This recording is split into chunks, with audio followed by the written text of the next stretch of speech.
Ассалаумағалейкум, ардақты ағайын, қадірлі көрермендер, сіздердің назарларыңызда Маңғыстау облыстық ғылыми-әдістемелік мәдени қызмет көрсету орталығы ұйымдастырып отырған 12 наурыз Батагөйлер күніне бата тақырыбындағы үлкен сұхбат алаңын ұйымдастырып отырмыз. Енді бүгін осы берілетін бата, айтылатын бата жөнінде өздерінің пікірін, өмір тәжірибесінде көрген білгендерін ортаға салу үшін жастарға тәліммен тағылымға толы сұхбат ұйымдастыру үшін екі елімізге белгілі ақсақалды шақырып отырмыз. Біріншісі мынау менің оң жағымда отырған Маңғыстау облысына белгілі ардагер ақсақал, өлкетанушы Алқажан Еділхан мырза.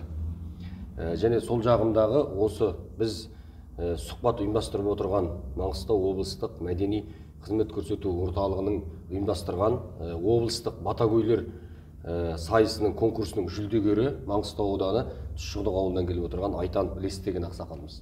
Біздің сұхбат алаңына қош келдіңіздер.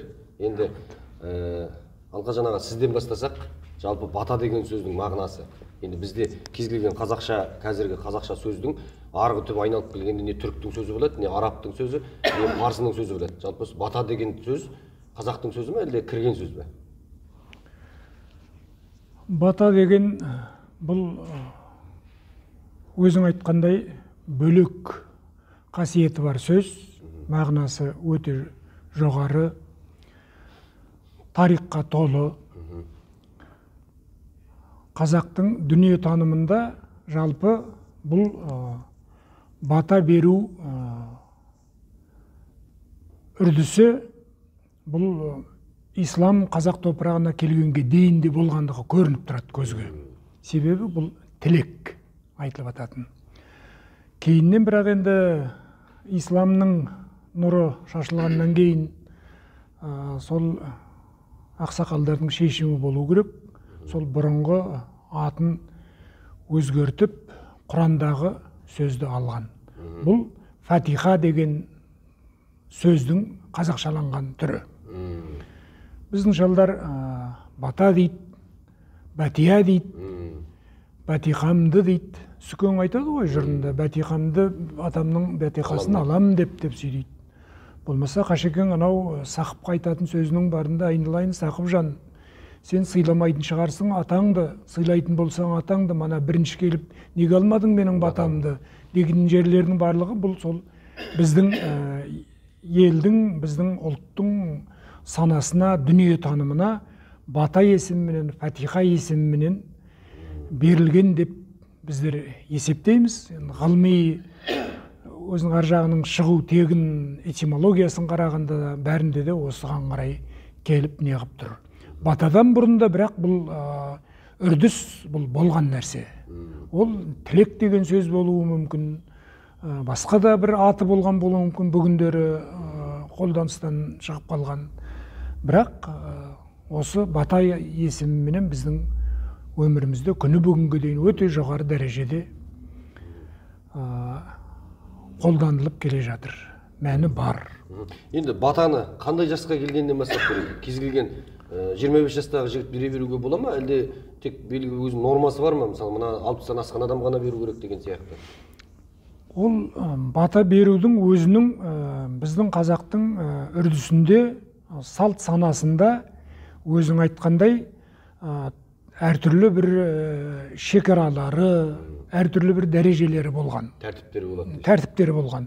Мысалы үшін біздің елде кішкене бір құлаққа бір түрлі естілетін құраяққа бата жүрмейді дейтін сөз бар. Ал енді бірақ қарасаңыз, ол қалай болғанда да ол сол садақа, зекет беру сияқты батаның да өзінің бағалануы бөлек болған. Ол ескерілу керек болған. Ол бір қаражат жинап алайын дейтін мағынада емес, ол сол Алланы еске алып, қалай болғанда да бір садақа есебінде, құрбандық есебінде бұл сол берілетін батаның дәрежесін арттыру мақсатында берілген нәрсе деп біздер ойлаймыз. Енді батасы қабыл дейтін сөз бар. Осы батасы қабыл деген ұғымда адамның жасы да осының ішіне кіреді. Болмаса оның өмірдегі бір орны да осына кіреді. Аналарымыздың ішінде де батасы қабыл аналар кездесіп жатады. Тіпті енді біздің Маңғыстауда Сынықшы деген үлкен елге өте қажет мектеп бар ғой енді. Осы Сынықшының іштерінде тіпті жас балалар, кәмелетке ең толған балалар кездесіп жатады. Осылар сол сынық салып тұрғанда, олардың сынығының әрине енді олар батаменен олар сынық салып кетті. Батаның күшіменен сынық салып кетті. Бұлардың өзі де сол жаңағылығы сыйпағаны, сынықты салғаны сол бата болып есептеледі. Сондықтан міндетті түрде бір үлкен болса екен үлес екеуміз сияқты. Болмаса бір тағы бір үлкен бір дәрежелі адам болса екен дейтіндей ондай не жоқ. Ондай шарт жоқ. Батасы қабыл адам ол өзі бір Алланың назары түскен, әулиелер қолдаған сондай тұлға деп біздер есептейміз. Енді бата менен елге көреді дейді. Осы жалпы батаға қатысты бір кітаптан ізденіп оқып қалған кезде бізде көбіне мынау сақалы түскен, жасы ұлғайған ақсақалдар беріп жатады. Енді жалпы осы батаны неше түрі болады батаның? Сіз білетін жерде жорыққа шығайын деп жатқанда бата беріп жатады, болмаса өмірге бала келіп жатса, немесе тойдың соңында, астың кезінде баталар беріліп жатады. Жалпы батаның әр түрі бола ма, әлде бір текстік тақырып өзгере бере ме? Біздің Маңғыстаудың өңірінде бата құқықтық дәрежеде. Ол тек некелескен кезде ғана қолданылады. Баталастыма дейді. Некелестіме деген сөзді баталастыма деп жатады. Сосын енді жаман айтпай жақсы жоқ, кейде бір өмірде түрлі жағдай болады, неке болмай қалып жатады, түрлі денсаулығына байланысты, басқа да жағдайларға байланысты. Сондайда бата бұзылды деп жатады. Енді бұл жерде бата деген сөздің мағынасы уәде, неке мағынасында қолданып тұр ғой. Құқықтық дәрежеде бұл, құқықтық дәрежеде. Мысалы үшін енді құйрық бауыр жеу деген бұл құқықтық дәрежедегі нәрсе. Тек бір алдымызға келген бір дастарханның несі ғой деп емес. Екеуінен сұрасқан кезде, мысалы үшін құдалардың сұрасқан кезінде, құда той болмай тұрып кейде бір үйленетін балалардың арасында бір кемшілік бола ма, басқа жайты бола ма, біреуі қайтыс болып кете ме, неке қалыңдық болмаса күйеу.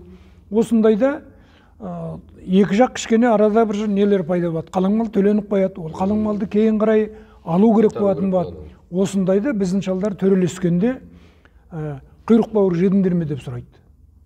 Құйрық бауыр жеген болса, онда ол қалың мал кейін қайту керек. Мысалы үшін, қайту керек кейін қарай. Құйрық май желінді ме, онда сендер құдайласқан құдасыңдар, онда басқа бір жолын табыңдар. Иә, бала беріңдер, иә, сен кешір малыңды, бірдеңді деп сөйтіп жатады. Осы құқықтық дәрежеде. Бата, некелескен батада бұл құқықтық дәрежеде. Баталасты ма?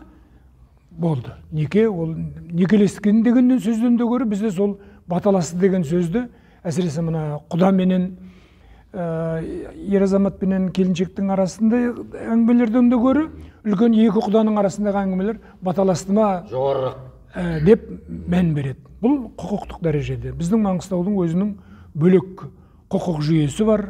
Ол құқық жүйенің орындалуы, ол біздер қазір енді римдік құқықтан ешқандай да кемдігі жоқ. Түрмесіз, қағазсыз, несіз, бапсыз, несіз ол Маңғыстаудың ол құқықтары орындалып тұратын болған. Міне осындай батаның несі, осындай.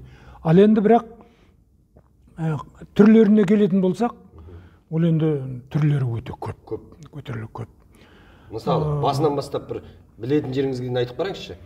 Туған баладан беріп бастап береміз ғой енді. Иә, ол туған баладан бастап, мемлекеттік дәрежеге дейін. Иә, баладан бастап беріп жатады, аузына түкір деп жатады баланың. Сол жаңағылғы генетикалық қазір түсініп жүрміз ғой. Қазір бізде генетиктер не қылайын деген кезде сілекей алады. Сонда біздің шалдар ана сілекейдің қасиетін осы жерді толыңқырап айту керек. Иә, қасиетін сонда біздің шалдар біліп тұр ғой. Аузына неге түкір дейді. түкіру емес, ол біздер түкірмейміз балдардың аузына деп кішкене ырымын жасаймыз. Ыңғайсыздана тұра, ішінде жаңағы жас келіндеріміз жақтырмай жатыр ма деп те қазір енді заманға ыңғайласпасаң болмайды ғой. Бірақ сол енді келіндердің өзі де аға осы папа сізге тартсын деп едік деп мысалы үшін ондай кездесіп қалады. Мен де үлкен ақсақал шалдарды кездестірдім. Махамбетов Шаңытбайдың өзінің бір немересіне аузына түкіргенін өз көзіммен көрдім. Қолына ұстап тұрдым баламызды деген сияқты. Сол сияқты бұл да бір батаның, бұл да бір түрі. Бұл да бата беру деген сияқты. Енді әскерге адам шақырылып атады. Соның бәріне не қылады? Тойдың үстінде бата беріледі. Марқұм Зекең Жаманадай Нұрымның батасын айналайын қолыңды жай деп айтатын жырында керемет сөздер ғой енді. Солардың барлығы да не қылады? Бұл бата біздің өмірімізде бар, және бір басымнан өткен бір жағдай. Одан 2-3 жыл бұрын Өзбекстанға сапар шегуге тура келді. Самарқан жаққа, Бұқара жаққа мінәжат етуге, сол жаққа әулиелерге. Соны пойыздан кетіп бара жатқанымда бір 2-3 бала өтіп кетті тапырлап. Соны тапырлап қайтадан кірді. Өзбек балдар. Ата өзбекшелеп сөйлейді ғой енді.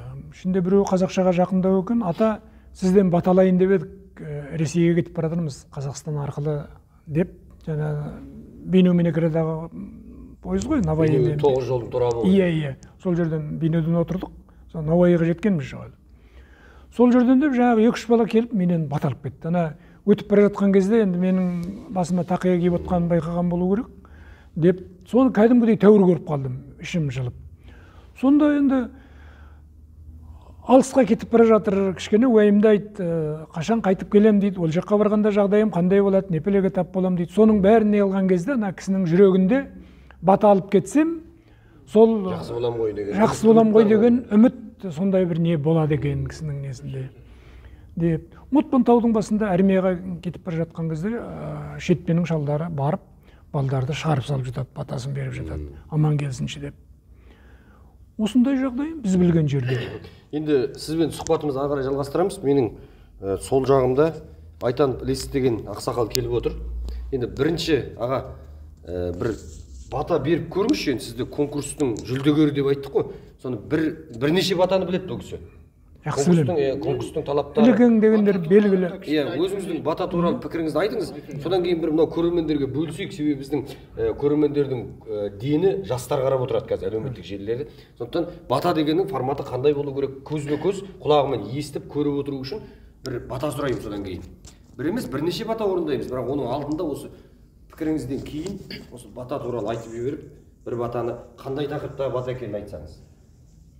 Енді жаңа Алекең өте жақсы бата туралы, шығу тарихы туралы өте құнды жақсы әңгімелер айтып қой. Бұл енді кейінгі жас ұрпақтарға көрсетіп отқан өнегеміз деп білеміз енді. Қазақ халқы өзінің тұрмыс тіршілігін, күн көрісін, күн өлтісін 4 түлік малмен ұштастырып енді ұрпақтарын өсіріп, ислам дінінің нұр шапағатына бөленіп, жерін қорғай білетін өр мінезді қайсар халық қой енді. Ислам діні жалғыз қазақ халқына емес еді, адам баласына, мен мұсылманға берген игі жақсы амалдары мол деп білемін. Ол қазақтың салт дәстүрі, әдет ғұрпы басқа халықтармен салыстырғанда ерекше болып тұрады. Енді ислам дінінің сол қазақ халқына бойына сіңірген осы игі жақсы амалдардың бірі ақбата ғой енді. Ақбата жаңа айтып жатырмыз, енді түрлі болатын. Бірінші жаңа ақбата халқымыздың достық пен татулыққа, береке бірлікке, бауырмалдық пен ынтымақтыққа, бастың амандығына, деннің саулығына, бай қуатты өмір сүруіне, елдің тыныш болуына жаратқан Алладан тілеген біздің ақ тілек амалдарымыз. Ақбата енді қазақта сөз бар ғой, қасиетті бойтұмарың деген. Ақбатаның енді сол жаңағы айтып отқанымыз ол елге арналған ақбата. Сосын осындай дастарханның басында отырып, сол үйдің шаңырағына, сол үйдің ұрпақтарына өсіп жатқан тілейтін бата бар. Ол енді сол шаңыраққа арналған, ұрпақтардың аман сау өсуіне, жапырақтарын жайылып, аман сау өсіп, жақсы бағытта жүруіне бағытталып беріледі ғой, дастархандағы бата. Енді мына жаңа түскен, әлі босаға аттамаған келінге де бата береді енді. Ол келінге осы қазағымның салт дәстүрін сақтай жүрсін, түскен шаңырағының берекесін ойлап, жапырағын жайып, ұрпағын өсірсін, ата-анасын сыйласын, азаматын сыйласын, ағайын тума халқын сыйласын деп бата беріледі. Енді батаның тағы бір түрі жаңа Алекеңді айтып жатыр ғой. Жаңа туған нәресте 1 жасқа шыққаннан кейін енді ала жіппен аяғын тұсап кесіп, аттаған қадамдарын құтты болсын деп, шашын алып, жақсы өмірді таңдасын деп, жақсы жолды таңдасын деп, сәбиге ұзақ өмір тілеп бата беріп жатыр. Енді баланың 7 жасқа келіп сүндетке келгеннен кейін, ол бала сүндетке отырғызып, енді ары қарай жақсы елінің, жерінің сыйлы азаматы болсын, адал болсын, жақсы жолда жүрсін деп сүндет отырған балаға да бата беріп жатыр. Енді тағы бір несі, енді қызымызды ұзатып атқанда ақ жолға аттандырып бата беріп жатады. Бұл ата-ананың ризашылығы ғой. Ризашылығымен ақ батасын алып деген содан шыққан сөз ғой, ақ батасын алып, ата-анасының. Енді барған жерінде бақытты болсын, баянды болсын деп, ата-енесін сыйласын, азаматын сыйласын, түскен шаңырағын сыйласын деп, ағайын туманы сыйласын деп, бата берді. Өзің қосылған азаматымен бақытты болсын деп бата беріп жатады қызымызға қазіргі. Енді бұрынғы тарихи нелерді қарап, оқып, зерделеп қарасақ, мысалы, небір билер, көсемдер, шешендер өсіп жатқан, жаңа осындай билікке, шешендікке араласып жатқан жас ұрпаққа, мысалы, жаңағы тура жолды көрсететін, әділдік айта білетін, соларға ақ жол тілеп бата беретін болған. Енді ол бұл көсемдердің, шешемдердің, ел басқарған. Енді жаугершілік тұста да енді жаңа жауға аттанып батқан батырларға, сосын жауға аттанып батқан жас өрендерге бата беретін болған. Еліңе аман есен орал деп енді. Тілек қой, тілек. Жаратқан Алладан тілеп атқан тілегіміз бұл енді. Бұның бәрі осы ұрпақтан ұрпаққа жалғасып батқан мына халқымыздың үлкен асыл қазынасы деп ойлаймын. Бұл енді ақбата деген жолыңды ашады, ақбата тілеген тілегіңді қабыл болады деп атады ғой. Қорған болады. Қорған болады, қорған болады деп атады. Енді ақбата енді өйстіп енді жалғаса береді ғой. Енді сіз қазір бір бата беріп көріңізші, және қандай тақырыптағы бата берейін деп отырсыз? Егер біліп жатсаңыз, кімнің батасы, қайдан үйрендіңіз? Ол мен біреудің батасы деп айта алмаймын, өзімнің нетіп батам мен елге арналған бата. Бәрекелді. Ал. Айта берейін. Болады. Бисмиллахир-рахманир-рахим. Я Құдайым оңдағай, әулие бекет қолдағай. Аумин. Еліміз аман, жұртымыз тыныш, береке бірлік орнағай. 18.000 қаламды жаратушы ем құдірет, тәуелсіздіктің көк туын желбіретудің қамын ет. Ынтымақ бірлігі жарасқан ел жұртымды аман ет. Еліміз бағдәулетті мерекелі болсын, жеріміздің байлығы таусылмайтын берекелі болсын. Күндері жаңбырлы болсын, жері от, ішкендері ақ болсын.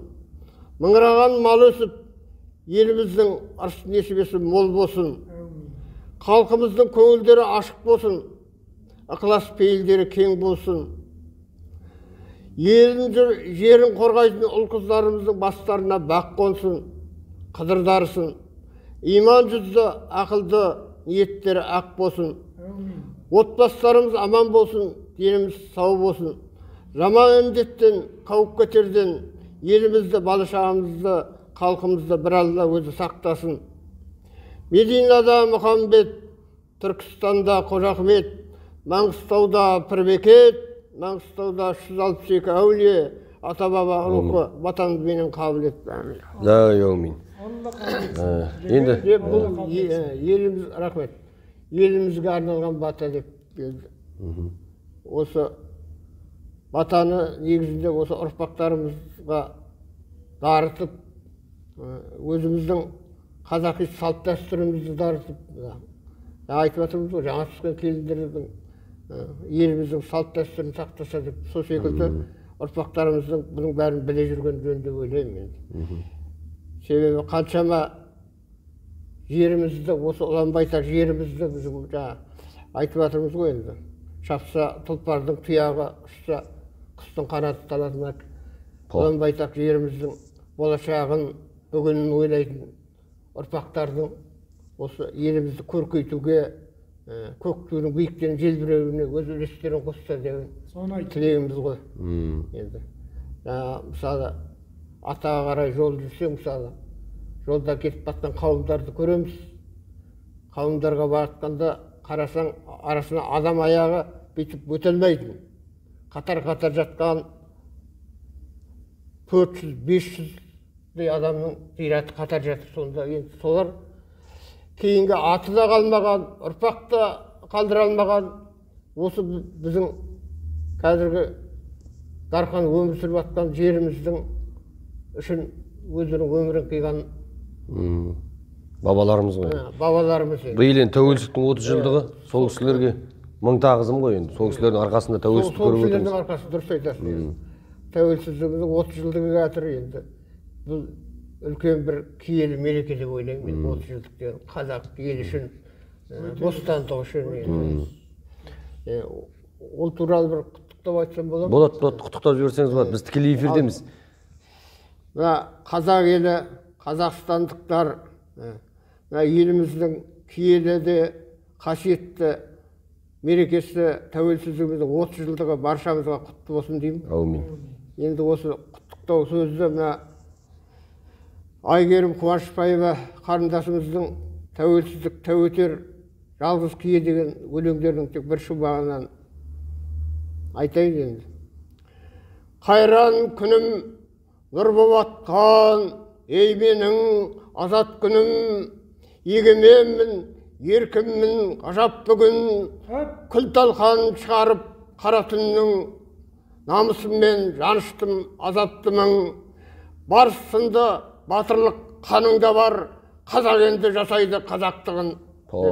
Әумин. Айтқан сөзін. Әумин айтқаныңыз келсін. 30 жылдығымыз құтты болсын. Әумин. Тағы да мерекелеріңіз құтты болсын, құрметті көрермендер. Бізбен тікелей байланыста қосып отырған әлеуметтік желі арқылы қосылып отырған кісілер, егер бізге қосыла алмай жатса, Маңғыстау облыстық ғылыми-әдістемелік мәдени қызмет көрсету орталығының парақшасына қосылуға көмектесулеріңізді сұраймын. Енді аға, мынау ақсақалдың батасы, сәбидің, нәрестенің батасы, жолдың батасы деп атса, дастарханның, үйдің, шаңырақтың батасы, келіннің батасы, ұлдың, қыздың батасы деп атса ғой. Енді осының ішінде бір мынау біздің қазақтың фольклорында, жырларында кездеседі, ұстаздың шәкіртке берген батасы деген. Мынау батасын алған екен, бәленше дейтін жыраудың батасын алған екен, бәленше дейтін молданың, ақунның, ишанның батасын алған екен деп атады. Енді осы шәкіртке бата деген туралы бір пікір білдіріп өтсеңіз. Енді біз енді осы Маңғыстау халқы, оның ішінде мына Тұшылық ауылынан ғой енді. Бізде сол Қызылқұмның етегінде жатқан қасиетті Айдар Ишан деген атамыз бар. Шах-Исламұлы Айдар Ишан. Бұқарада оқып білім алған, енді мына елімізге ислам нұрының нұр шапағатын шашқан адам. Енді сол кісінің есінен қазір мына елімізді дәріптеп жатқан Ержан Қазірет атамыз бар ғой. Ержан Қазірет атамыз көрпе Оразмағамбет ақын, Шоңай Шайқақұн. Шоңай Шайқақұн, осылардың бәрі ұстаз дегеннен шығып жатыр ғой енді. Сол кісіден тәлім тәрбие алып, сол кісінің сілтеуімен ұстазының оқуға аттанған екен дейді. Ақбатасымен ғой. Ақбатасымен. Негізі әбекеңде бар екен, Әбжапар деген атамыз. Ол кісі сол уақытта үйленіп қалған, содан кейін ол кісіні алып қалғанда үшеуі оқуға аттанып кеткен екен дейді ғой. Әбжапар Айдар Ишанның баласы ғой, иә? Баласы, иә. Енді сол атамыздың есінде алдында осы жаңағы қасиетті адамдардың аты жөндері жазылып тұр. Өзі ұстаз тұтып келгесін Ержекең оқу бітіріп келгеннен кейін де сол Ержекең деп отырғанымыз бұл Ержан Қазірет Төлегенұлы ғой. Иә, Төлегенұлы. Сол кісі қайтып келгеннен кейін де сол Ишан атамыздың қасында болып сорғылықта, мешітте өз алдына. Сосын жаңа әуелде кетерде уәдесі бар екен, Әбжапар атамызға келгесін өзім білгенімді тағы үйретемін деген. Сол келіп біраз жыл сол Ишан атамыздың қасында болып сорғылықта. Атамыз жаңа тұшықтың басында құмның жиегінде. Сол енді мына берегірек келгесін мына Ержекеңді адам шығаруға неге арнайы мәшін барып алып жатқанында тұшықтық шебірге қарай. Сорғылықтың тұсына келгенде Ержекең айтады дейді. Кішкене тоқташы осы жерден деп. Тоқтап, мәшіне тоқтағанда өз жаяу барып, атаның басына баратын болған. Атаның басына барып, енді мана келген шопыр адам сағатына қарайды. Мана адамға баратын уақытым жақындап қалды. Деп келсе, Ержекең самбырлап, бірден айтып жатыр екен дейді. Атамен сөйлесіп жатыр екен дейді, Иша атамен. Сосын жөткірлік дос берген ғой енді. Деп несін тоқтатып, жалма-жан келіп мәшінасын адам шығаруға кетеді. Қай уақытта да тоқтамай, соқпай өтпейді дейді жаңағы. Яғни ұстазға деген құрмет. Ол ұстазға деген құрмет. Жаңа ұстаз дегеннен шығып жатыр ғой енді. Енді ұстаз деген негізі сол шәкіртіне білім беріп, тәрбие беріп, жақсы жолға сілтеме жасайтын адам ғой. Ұстаз деген ұстаздың орны бөлек қой енді. Сол енді біздің халқымызда қанымызға сіңіп сол ата-бабадан келатқан ұрпақтан ұрпаққа жалғасып жатқан не ғой. Енді бата мен тілектің айырмашылығы бола ма? Біз қазір бата бер десе үлкен кісілерге тілек айтып кететін кісілер болады. Ал бір жап-жас балдар болады, бата бергендей қылып сарнатып қоя беретін. Енді бір жас ерекшелігіне келіңкіремей жатыр. Осының айырмасын ашып айтыңызшы. Бата деген не, тілек деген не? Қалай болу керек? Менің түсінігімше енді батаның өзі жаратқан Алладан тілеген, жаратушы бір Алладан тілеген тілек деп ойлаймын. Енді бізге солай жетті енді. Сонда енді тілек болатында сондай. Яғни екеуінің арақашықтығы қатты алшақ емес, е? Алшақ емес, жақын бір-біріне. Енді айтып жатырмыз ғой. Алекең айтты, бір-біріне жақын енді. Алла жаратқан Алладан тілеген ақ тілегім. Енді қазір ақсақал жасыңыз нешеде? Мен қазір 69-дамын. Осы күнге дейін қанша бата білесіз жобамен?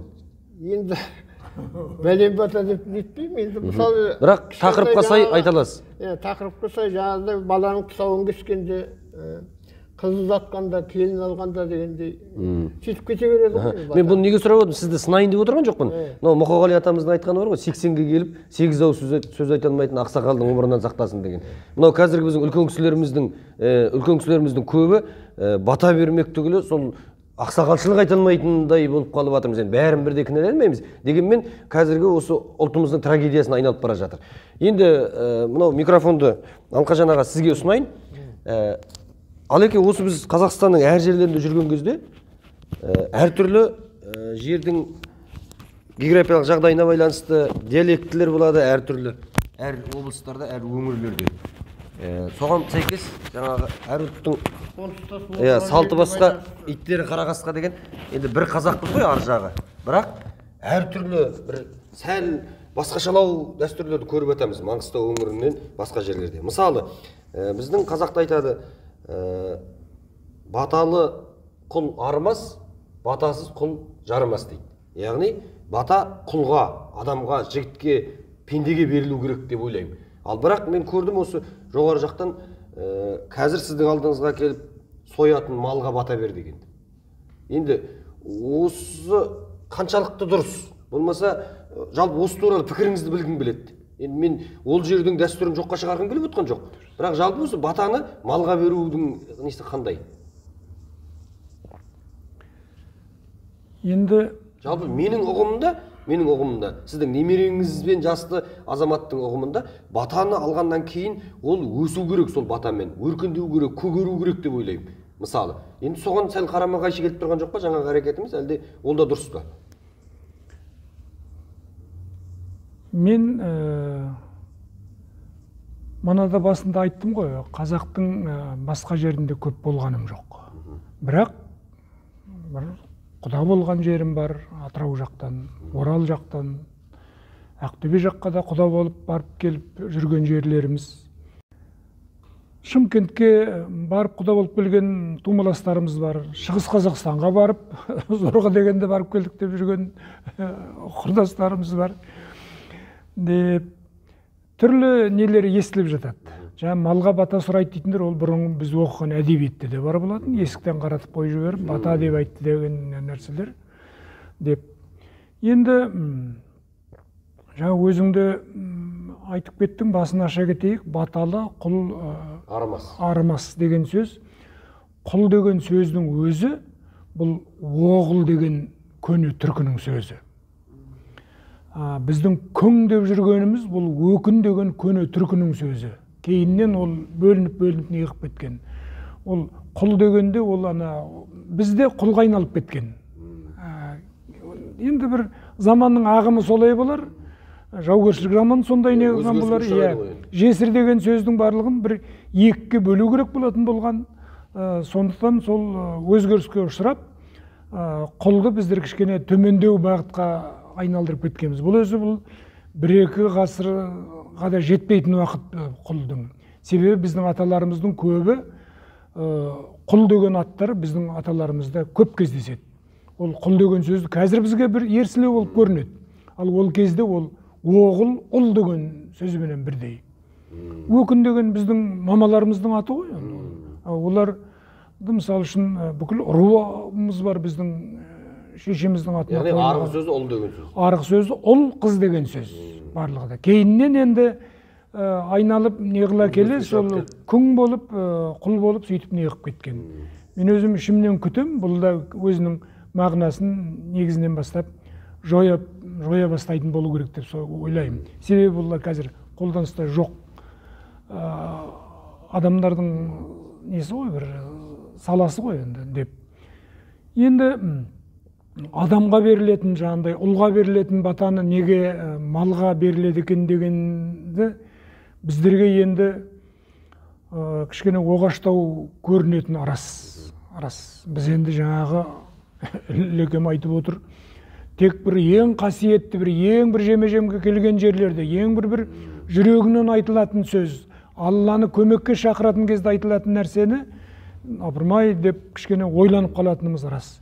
Бірақ ол жерде де енді мұсылман балалар ғой, ол жерде де қазақ балалары, ол жерде де малды адалдау мақсатында айтпай ма екен? Өте дұрыс айтасың. Малды адалдау мақсатында. Ана келген кісіге беріліп жатқан құдайы құрмет есебінде, соны бір дәрежесін көтеру мақсатында айтты деп түсініп, оны біз сол ішіміздегі жаңағылге кішкене бір оданылау көргенімізді басып, сол елдің ығына қарай жиылып, сол ақбатаны шынымен де сол кішкене осқырмай сол дұрыстап бер жібергеніміз жақсы ғой деп мен өзім ойлаймын. Яғни қабылдаймыз. Иә, менің өмірімде бірақ енді кездесе қойған жоқ. Бірақ айтып келді, қойға бата деп айтты, кәпірлер деп, біздің шалдарды кішкене қаттырақ сөйлейді ғой енді. Деп дегенін естідім, жақтырмай қалғанын сөйтіп. Енді ол түсіну керек, кешіріммен қарау керек. Өзің айттың, иттері қара қасқа деп енді оны кешіріммен. Енді осы елбасыға бата берген ақсақал деп таныстырды бір-екі рет. Яғни ханда, қарада, патшада барлығы батаның алдында бірдей болып табылатын болып тұр ғой. Солай. Енді сонда біз қазір осы бата деген сөзді бір үнемі қолданыста енгізе бермейміз. Және осы бата беру деген сөздің өзінің текстіне, мәтініне аса мән бере бермейміз. Бірақ негізінде кәдімгідей осы үлкен дәрежедегі адамдардың өзі осы батамен көгерген деп естейміз. Көріп жүрміз оның бір жағында. Енді айтайын дегенім, осы бір қосылған жастар бір-бірімен бірге тұра алмай, болмаса бір тағы бір қиыншылықтар болып жатқан кезде кейін айтады, о кезінде ол әкесінің батасын алмаған екен, я анасының батасын алмай шыққан екен деген сияқты әңгімелер естіліп жатады үлкен кісілердің ішіне. Яғни адамның өмірде жолы болуы үшін оның ата-анасының ризашылығымен бата беріп тілек тілеуі екеуі бірдей де біздің осы қазақ ешқашан мұсылманшылықтан шықпағандығын дәлелдейтін сияқты. Енді ата-ананың ризашылығы деген сөзге келген кезде өзіңіздің ұл-қыздарыңызға бата берген кезде қандай бата бересіз?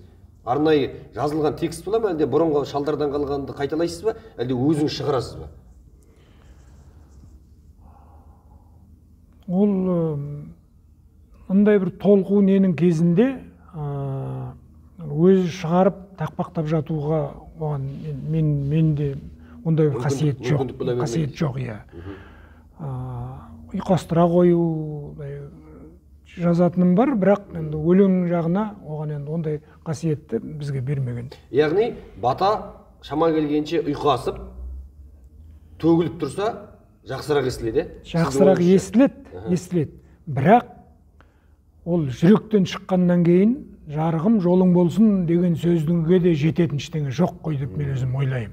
Иә, жететін ештеңе жоқ. Жаңағы бағың ашылсын, бармақтай бақ берсін. Яғни батаға қойылатын талаптар бірінші шын жүректен шығу керек. Жүректен шығу керек. Ең бірінші жүректен шығу керек. Алладан ақ ниетпен шын жүректен тілеу керек. Лекен мана айтып кетті ғой басында, ақ бата деді. Екеуміздің аузымыздан шыққан жоқ бұл ақ бата деген сөз. Лекеңнің аузынан шықты. Мәселе қайда жатыр? Ақ бата. Ол бөлек нәрсе ол. Оның дәрежесі өте жоғары нәрсе. Бірінші Алладан тілеу керек, шын ниеттеніп. Екінші оны мағынасы өте салмақты болу керек деп ойлаймын. Сіздің пікіріңізше, үшінші ұйқасқа төгіліп естейтін құлаққа жағымды естіліп жатса, ол үшінші талабы. Ал енді төртінші талап, жаңағы мысалға екеуміз сөйлеп отырғанмен Ілекеңнің бата бергендегі дикциясы әртүрлі. Адамға жағып бара жатыр. Яғни орындаушылық шеберлікте батаға керек сияқты. Міне осы төрт талап болса, бата керемет шығады деп есептейміз. Енді Ілеке, сізден тағы бір бата сұрап көрейінші, егер мүмкіндік болып жатса. Мынау баланың тұсауын кескен кезде батаны қайтып береді, әскерге кетіп бара жатқан балаға қайтып береді, ұзатылып бара жатқан қызға немесе үйге келіп жатқан келінге батаны қайтып береді. Жалпы тағы бір бата орындап берсеңіз.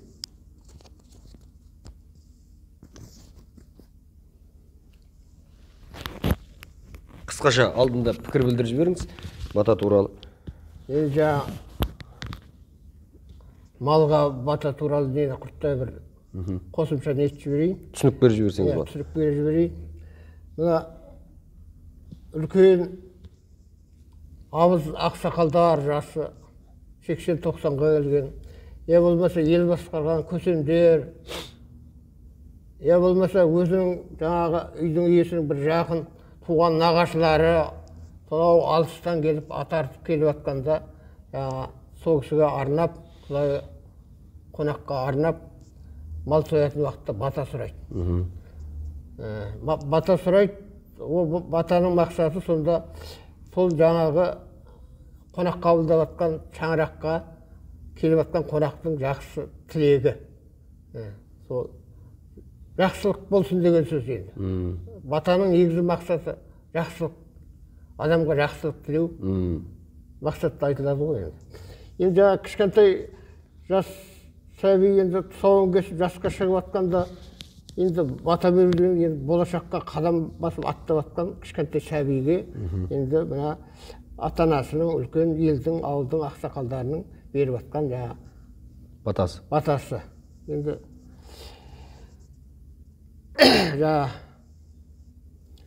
айта берейін ба? Бастай берсеңіз болады. Біздің тікелей эфирде көрермендерimiz күтіп отыр. Bir kadam, iki kadam жасап балам, келдің бе жасқа шығып енді балам. Аттаған қадамдарың құтты болсын, біреудің ала жібін баспа балам. Әумин. Ала жіпті жалғадық естік бүгін, балапанның тұсауын кестік бүгін. Ата баба дәстүрін жалғастырып, шашын алып, той шашуын шаштық бүгін. Жақсы жолды таңдарсын балам бүгін, өмірдің көтерерсін салған жүгін, елдіртіңнің тілегін ақтағайсың, халқымның болашағы сенсің күнім. Әумин. Қауымбалаған ағайын той шашуын шашайық, Алладан тілеп сәбиге ұзақ өмір тілейік. Құрттай нәрестеміз, балапанымыз бақытты болсын. Әумин. Әумин, айтқаныңыз келсін. Тұсауын кестіретін, тұсау кесіп беріңіз деп ұсыныс қылатын ұлдарыңыз, қыздарыңыз көп болсын аға. Рахмет. Енді біздің осы Маңғыстау өңірінде Қосай атамның ұрпақтары бата берсе қабыл, болмаса қожа ағайындар бата береді деп жатады. Болмаса Бекет атамның берген батасы қабыл болып, мың ұрпағына дейін Байсал дейтін кісіге қабыл болып деп естиміз. Енді жалпы осы біздің Маңғыстау өңіріндегі үлкен кісілердің бата бергендігі жөнінде бір тарихтан сыр шертіп отырасыздар ма? Бұрынғы өткен ата-бабаларымыздан. Бәленшекеңнің батасы берген екен, ол қабыл болған екен деген сияқты біз жастармен бөлісейік. Алеке, сізден Алекеңнен бастайық. Алеке, білген оқығандарыңызды, көргендеріңізді айтып бөлісіп отырсаңыз.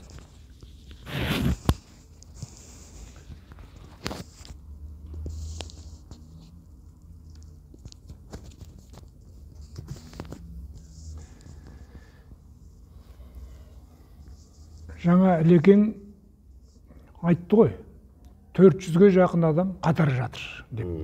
Бір ұрыста кеткен шейіттер ғой. Солардың, болмаса жаңағы Ержекеңді айтып отырмыз, Размағамбет Ахунды айтып отырмыз, Айдар Ишан бабамызды айтып отырмыз.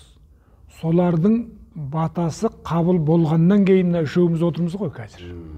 Осы үшеуміздің отырған рақатымызды жаңағы мен айтып өткен әулиелер көрген жоқ. Бірақ батасы қабыл болды. Батасын берді. Осылар осындай болсын деді. Не үшеуміз осындай, бізде түсіріп тұрған баламыз бар. Мына шаңырақ бар мінекей. Қарқалази заман деген, мысалы үшін осы емес, батаның қабыл болуы дегендер. Яғни біз бүгінгі күнде де болашақтан үмітімізді үзбей, ақ бата беріп, жақсы тілектерді дұғаларда боламыз. Әрине. Солардың арқасында ғана біздер осы күнге жеттіп отырды, біздер сөйлеп түсінеміз.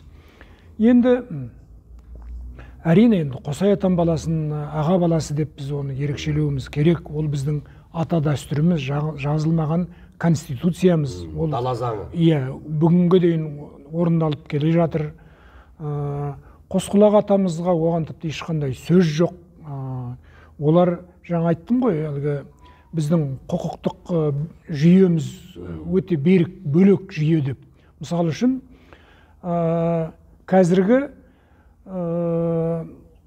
соттардың несінде, отыратын жерінде жаңағы герб тұрады. Біздің елде сот өтетін үйде ту көтерілетін болған. Ана сот өтетін үй шама келсе Қосқұлақтың үйі болатын болған.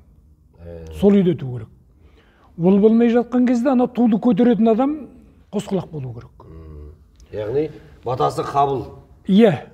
Сіздің бірінші айтқан сөзіңізді қайтып айналып келеміз ғой. Соған дейін мән берілген, соның барлығы. Қосқұлақ атамыздың туғыжғар дейді. Жаңағы сот жүйесі өтіп, дауласқан екі жақ бір-біріне неғылғаннан кейін туғыжығылу керек. Бұл жүйе біздің елдегі құқықтық жүйенің бұлжымас нәрсе екендігін, әуелден мың жылдық тарихы бар екендігін көрсетеді. Сонда осылардың барлығының төңірегінде бата тұр.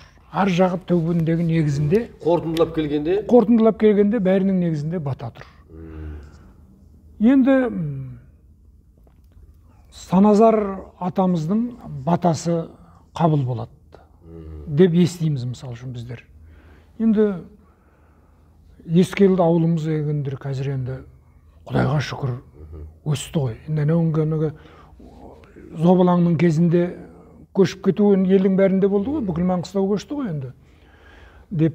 Ал енді бұрынғы Саназар бабаның дәуірі қалай болды десек, біздің ой кішкене біліңкірей бермейді. Бірақ енді қалай қырдан тек Манатадан шығасың, Жұлдызбай атамыздың тамынан бастап, тоно неге дейін Ескелдінің Төртқодыңға дейін, Шұбартайға дейін барсаң, Бекежанның нелері, күмбездері барлық Ескелді аталар ғой. Сонда Саназар бабаның айтқаны қабыл болмаса солай бола ма мысалы үшін?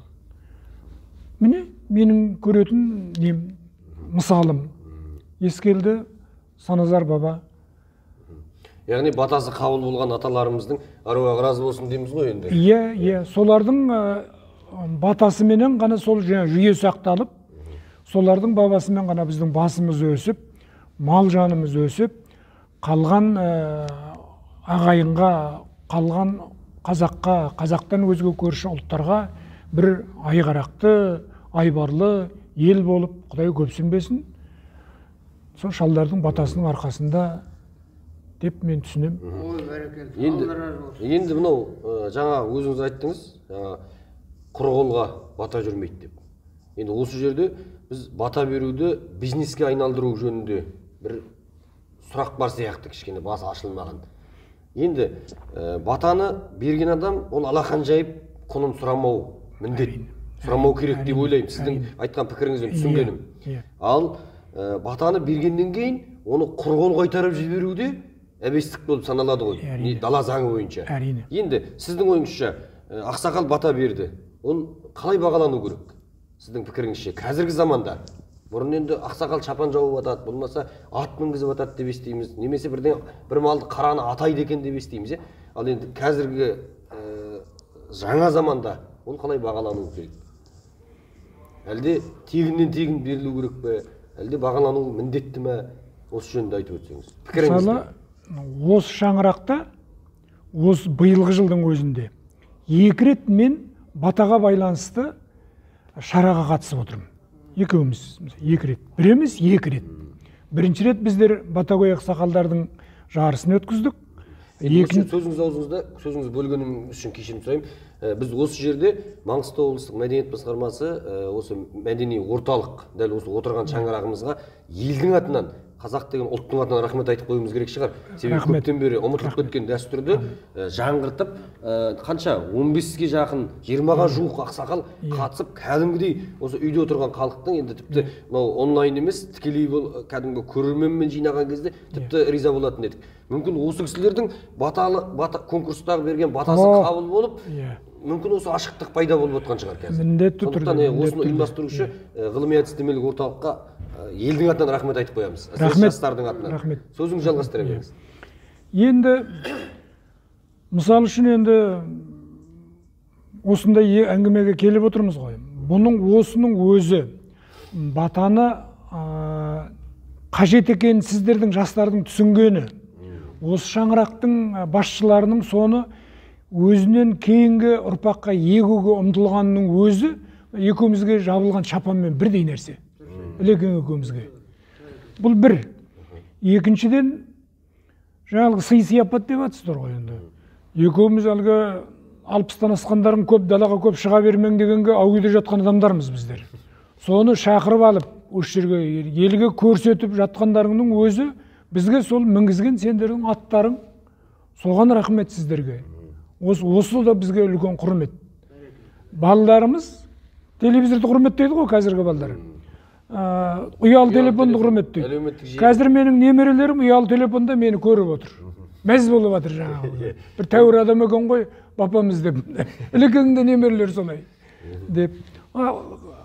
Ат деген сол ғой енді айналайындар. Көп-көп рахмет шақырғандарыңызға. Енді осы Алғажан ағамыздың немерелері, ұл-қыздары, және Ілес ағамыздың немерелері, ұл-қыздары бізді тікелей эфирде көріп отырған болса, біз ол кісілерге айтқымыз келеді. Бүткіл ел құрметтеген ақсақалдың қастарыңызда жүргенде, қолдарыңызда тұрғанда батасын көбірек алып қалыңыздар. Өйткені үлкен кісілердің батасы қабыл болады деп дінімізде де айтады ғой. Енді осы қазақ еліне тәуелсіздіктің 30 жылдығына байланысты бір ауыз тілегіңізді, болмаса батаңызды берсеңіз. енді ілекеңнің басында айтқан батасы ол жүрекке жетті. Одан асырып мен айтам деп айта алмаймын. Сол ілекеңнің берген батасы қабыл болсын. Жүректен шықты, әруақты елдің ақсақалы, бозашы дегендері ол біздің Маңғыстау дейтін ошақтың бір бұты жатқан жер, ол жер Уаққұм. Үштібектің Иә, сол жер. Сол берілген бата, елдің атынан берілген бата, жердің атынан берілген бата қабыл болсын. 30 жылдығымыз 60 жыл болсын, 90 жыл болсын, жете берсін әрі қарай деп мен өзім тілеймін. Әумин, айтқаныңыз келсін. Ілияс аға, енді сіздің бір ауыз құттықтауыңыз, сосын мүмкіндік болып жатса, бата туралы, бата тақырыбындағы әңгімемізді батамен аяқтаймыз ғой. Енді жаңа біраз әңгіме айтылды ғой, енді Алекең айтып жатыр, батаның шығу тарихы, ғылыми, оның ар жақ бер жағын енді кішке оқыған адам бәрін зерттеп біледі ғой енді. Алла Тағала енді әрбір жаратқан пендесіне бір-біріне мейірбан болуға, тату тәтті болуға, қайырымды болуға, имандылық жолда жүруге, біздің осы ата бабамыз таңдап бізге қалдырып кеткен ислам дінін құрметтеп сыйлауға, соның нұр шапағатын халқымыздың көруіне, жердің байлығын осы еліміздің жас ұрпақтары жердің байлығын көркейтіп, дамытып, соның ырзығын көруге, ырзық несібесі мол болуға деп тілеймін енді. 30 жылдығымыз тағы да құтты болсын енді.